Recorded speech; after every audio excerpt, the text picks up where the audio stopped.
만약에 7살짜리가 하루에 42.195km를 매일매일 걷는다 그러면 아마 퇴행성 관절염이 6개월 내에 올 거예요. 오늘 이 시간에는 여러분과 함께 퇴행성 관절염에 대해서 알아보겠습니다. 안녕하세요, 선생님. 보통 나이가 들면 오는 병으로 퇴행성 관절이라는 말을 많이 하는데요. 맞나요? 그 말이 또 세모입니다.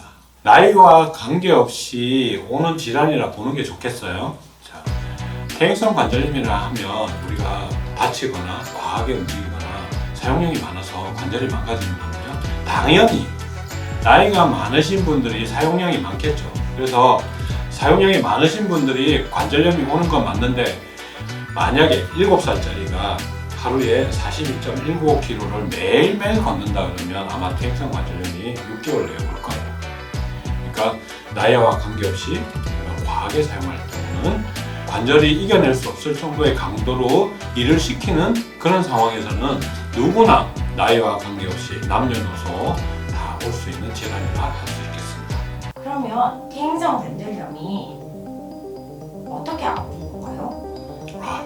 퇴행성 관절염은 위치에 따라 다 다르겠죠. 자, 온몸에 관절이 있는 부위에는 퇴행성 관절염이 다 온다고 생각하시면 됩니다. 자, 목에도 관절이 있죠. 척추에도.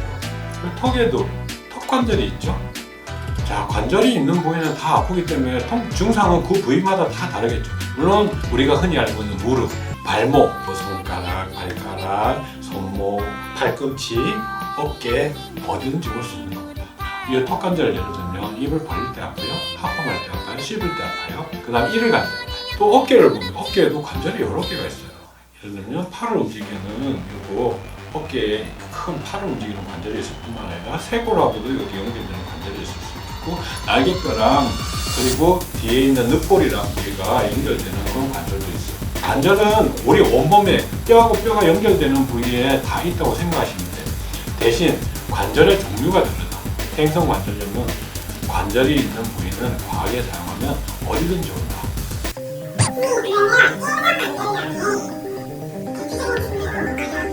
그러면 무릎을 예를 들어 볼게요. 첫째로 가만히 있어도 아플 정도면 굉장히 많이 진행되는 거겠죠. 제일 처음에 증상을 느끼는 것이 쪼그리고 앉는다 그러죠. 푹 앉을 때 잘 안 앉아진다. 계단을 내려가는데 이상하게 부담스러워진다. 앉았다 일어설 때 뭔가 통증이 유발된다. 이렇게 될 때는 병이 점점 진행되고 있는 거예요. 특히 계단 오르내릴 때 아픈 것들은 관절염이 진행돼서 치료할 시기를 넘어가는 걸 가능성이 높기 때문에 계단 이용이 불편하다 그러면 빨리 검사를 하시는 게 좋겠고요. 물론 근육통에 의해서 앉았다 일어날 때 아플 수 있고요. 그 다음에 다른 질환에 의해서도 앉았다 일어날 때 아플 수가 있어요. 그렇지만 퇴행성 관절염에서도 그런 증상이 생길 수가 있어요. 퇴행성 관절염도 자가 진단이 가능한가요? 자가 진단이 가능할 수도 있겠네요. 그렇지만 이게 다른 원인에 의해서도 충분히 아플 수 있기 때문에 그 자가 진단만을 믿지는 마시고요. 주로 무릎 관절을 예를 든다고 그러면 무릎 관절을 움직일 때 내가 통증이 생기는 걸 본인이 느낄 수가 있어요. 등산을 갔다 내려올 때 무릎이 부었다가 며칠 쉬고 나면 가라앉는다. 이거 관절염이 생긴 거예요. 생겨서 관절이 망가졌다가 지금 쉬니까 좀 염증이 가라앉는 거예요. 이미 진행되고 있다 이렇게 생각하시고. 선생님, 그러면 예방법이 있을 수 있나요? 예방은 일단 덜 사용하는 거예요. 그래서 흔히들 무릎이 안 좋아지면 계단을 오르는 운동을 해야 된다. 그 다음에 조깅을 해야 된다. 그리고 등산을 해야 된다. 이렇게 다 거꾸로 하는 거예요. 그렇게 관절을 많이 움직이게 되면 근육이 좋아지는 근육 운동이지 세상에서 관절을 좋아지게 하는 관절을 움직이는 운동은 하나도 없어요.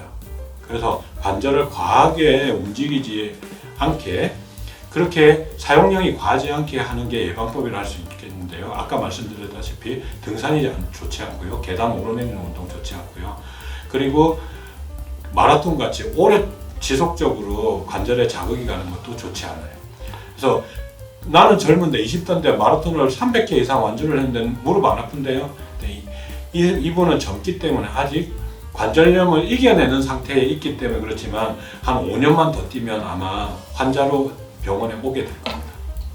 그러면 선생님, 퇴행성 치료를 위해서 자가치료법도 있나요? 자가치료를 관절염을 자가치료한다. 그건 참 어려운 것 같아요. 그렇지만 부었을 때는 우리 흔히 알다시피 냉찜질을 해주시고 붓기가 있어서 부을 때는 그리고 막연히 통증이 계속 지속되고 붓기는 별로 없는데 계속 통증이 오랫동안 지속되면 원찜질을 해주시면 좋을 것 같고요. 원찜질의 효과가 전혀 없느냐 그런 게 아니고 원찜질을 하면 첫째로 혈류가 잘 갑니다. 그래서 영양분을 이렇게 관절에 줄 수가 있어요. 그래서 회복을 잘 시킬 수 있고 두 번째로는 이 관절 주변에 있는 근육을 이완시켜서 근육이 관절통 때문에 뭉쳐있는 걸 풀어주고 기능을 살려주기 때문에 관절을 움직일 때 근육의 기능을 정상화해서 보조적인 역할을 하게 할 수 있고요. 세 번째는 신경 기능이 좋아집니다. 그래서 신경이 혈류를 빨리 보내라, 그 다음에 근육의 관절이 아프니까 근육의 강도를 높여서 수축을 하라 이런 지시를 잘하게 되는 거죠. 그 다음에 마지막으로 피부 밑에 임파선이라는 게 있는데요. 임파선은 주된 역할이 뭐냐면 몸 안에 있는 찌꺼기를 제거하는 거예요.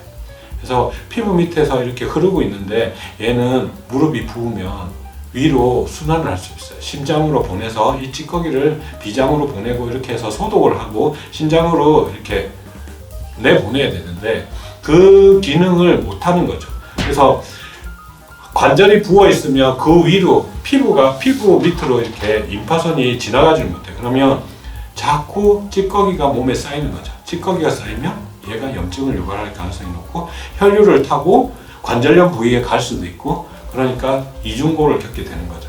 그런 걸 마사지를 통해서 풀어줄 수 있어요. 그러면 또 도움이 되겠죠. 그래서 마사지가 일단 비전문가가 할 수 있는 가장 좋은 방법이다 이렇게 생각합니다.